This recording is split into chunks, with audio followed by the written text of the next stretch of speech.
Hi you guys, my name is Sophia and I'm doing this video because I believe that there's a question that a lot of people, a lot of kingdom people, and a lot of people in general are asking.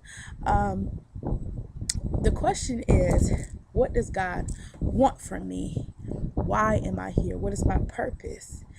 And I was reading the book of Job, and in Job, the third chapter, the 11th verse, he asked the question, and I'm reading it right off the script just for my scripture people. I believe in using scripture. I don't believe in adding or doing all that. So I'm going to come right from scripture. And Job, the third chapter, the 11th verse, he asks, why did I not perish at birth and die as I came from the womb? And that question is a question that many of us ask. We ask that on the daily basis, even when we're established, even when God has given us position, we still ask that question because sometimes God won't give us the whole revelation even after He's blessed us with a position, even after He's given us the job, even after He's given us the husband, even after He's blessed us with the baby that we've been crying for. So we'll ask, Lord, what am I supposed to be doing right now? You gave this to me. Now, what do I do? And I just want to help somebody on today to encourage them that there is purpose in that, and don't give up, keep pressing on God. And that's why sometimes he gets us in a position that we have to ask that question, because who can answer it? Mom can't answer it, dad can't answer it, husband can't answer it. We have to press on God to get that answer and to get that revelations. So I just encourage you to keep pressing on God. Other thing that God showed me in the book of Job is that in the 10th chapter and the 18th verse, Job asked the same question. However, he did phrase it a little bit differently. And in the 10th chapter, the 18th verse, Job says, why then did you bring me out of the womb? I wish I had died before any eye saw me. So Job was having a pity party because he didn't understand what God was doing. And I'm sure he was embarrassed. If any of us know the story of Job, everything was taken from him. He lived an excellent, the perfect life. He was rich. And all of a sudden he got sick and just a whirlwind.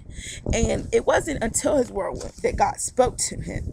And Job, I don't know about you, but I've been in that situation where Job is, when I did everything that I knew that I was supposed to be doing, everything that the church taught me, everything that the pastors taught me, everything that my mom taught me. I mean, I'm not perfect. I'm sure I did some things that I know that they didn't teach me to do. But what I'm saying is, I believe that what I was doing was right.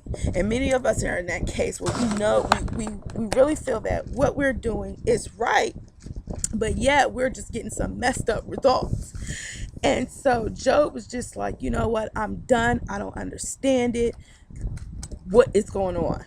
And so I just want to encourage you and just tell you, you are not the only one that's there, and there's answers. You just have to look around.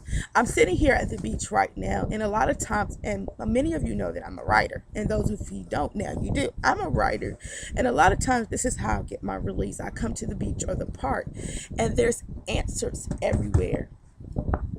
Just listening to the ocean, you can see it. It's beautiful. And just looking at just different things. I look at the birds, and God gives me revelation through just looking at His creation. And if you just listen, meditate for a little while, the answer is there.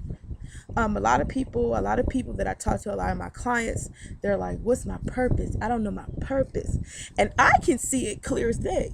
I can tell them, well, you're very good at this. And usually your purpose is what you're skilled at. What are your gifts? Do you talk to people? I mean, just looking at those, I can tell my clients, This is what you're supposed to be doing.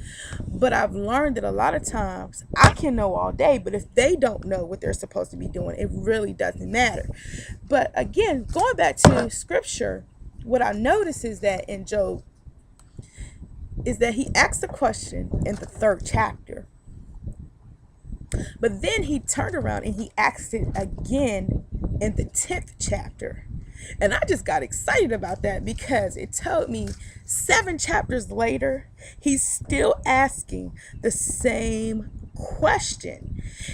And I'm like, oh my God, there's people out here 20 years later, we're asking the same question. What is my purpose? 40 years later, we're asking the same question. What is my purpose? And it tells me that your purpose is a continuing process. And it also tells me that you're not alone. Whether you're old or you're young, everybody wants to know their purpose, which is a good thing. It's not a good thing when you don't care what your purpose is, when you're just living life just to live it.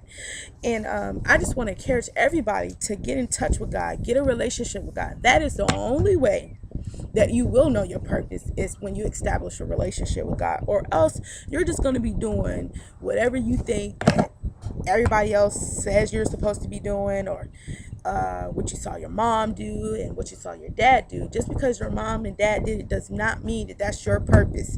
Just because you see your pastor doing it does not mean that that's what you're supposed to be doing. So the only way you're going to find out what you're supposed to be doing is if you get in contact with God. If you establish that relationship, he'll begin to elevate you and show you your purpose. I am ending this video, and I'm really excited about this video. I don't know why I'm so excited. I just get excited about everything though. So just excuse me. I'm like, oh, it's raining. Let's get excited. So anyways, I just encourage you on today to put in your calendars May the 21st at 10 o'clock a.m. I will be hosting a conference call, and it's entitled Birthing the Promise After a Whirlwind. If you notice that in the Bible, a lot of times it took a whirlwind for God to establish relationship with many people in the Bible. It took something big to happen. It took a storm to come through in order for God to establish his relationship with his people. And sometimes we look at whirlwinds the wrong way. We look at circumstances the wrong way, and we get upset and we get stuck. But the whirlwind, if you notice what a whirlwind does, it pushes things. And I believe that that's why God sends them. He's sending the whirlwind to push you, to suck you up. So, and it's not a bad thing. So I believe that if you get on that call on May the 21st at 10 o'clock a.m., God's going to show you some things, and he's going to encourage you and empower you, and who knows, maybe even that day, you'll tap into something new. So I look forward to seeing you there. I have a website. If you have any family, friends, cousins, grandma, grandpa, who just need some encouragement, send them to my website. It's www.restoringforkingdompurpose.com, and I'm there. Give me 24 hours to respond back. This is not going to be my last video. I believe that God is going to do some things just through the video, and just empowering people, not just women, but men also. Because my purpose is to restore and deliver kings and queens for the kingdom. So I'm big on the kingdom. I love church. I love worship, but I'm big on the kingdom. The kingdom comes first. So just join me and just bear with me. I'm new to this, and we're going to see where God takes me from there. And have a great day. Bye.